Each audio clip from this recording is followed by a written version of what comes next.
Hi there, Teresa Wanderlust here for you. So continuing with June being our month to share all things river cruise with you, today I'd like to share what a day on board might look like when you take your river cruise holiday. So you may not have even noticed that you've arrived at your destination in the early hours before breakfast. So it's a nice surprise when you open up those curtains and see somewhere new. A word of warning though, especially if you're not facing the riverside this morning, just try and make sure that you've still got your towel wrapped around you after your shower, because you are so much closer to real life when you river cruise. You could be at eye level with the joggers and pedestrians just minding their own business, or there could be something else at their eye level.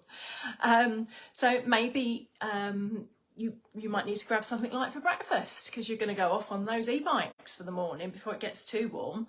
And possibly some of the fellow dancers that you met last night when they had the local band on board, they're going to tackle the steps up to the hill to the castle that you're all going to go and have a look at. Or maybe some others are taking the lighter option of going the bus that's provided to get up that hill. Maybe you'll get back in time for a quick dip in the whirlpool on deck before lunch. Maybe the afternoon, the ship might leave early because there's another destination to catch in time for dinner, because there'll be a show ashore, because there might be an overnight stay in that port. If you missed out on that whirlpool earlier, maybe you'll head back before dinner on board spa, have a little sauna session, or maybe you just like to grab a cuppa and watch the world go by, and you can either sit indoors in the lounge, maybe outside at the aft end of the ship, maybe there's a little seated area there, or what about on top, because the sun is shining of course, expansive deck, so there'll be loungers, tables, chairs, as long as that jacuzzi there, because there'll be gaming areas, there could be a putting green, so yeah, just watch the world go by. It's quite interesting actually when you sit on these areas and look out, because there is a lot of glass in the public areas on these ships, because the rivers are still really busy because they're used to haul goods between destinations. So I find it quite interesting to have a look and see where all these ships are registered, because you can see how far some of these have actually travelled on the waterways.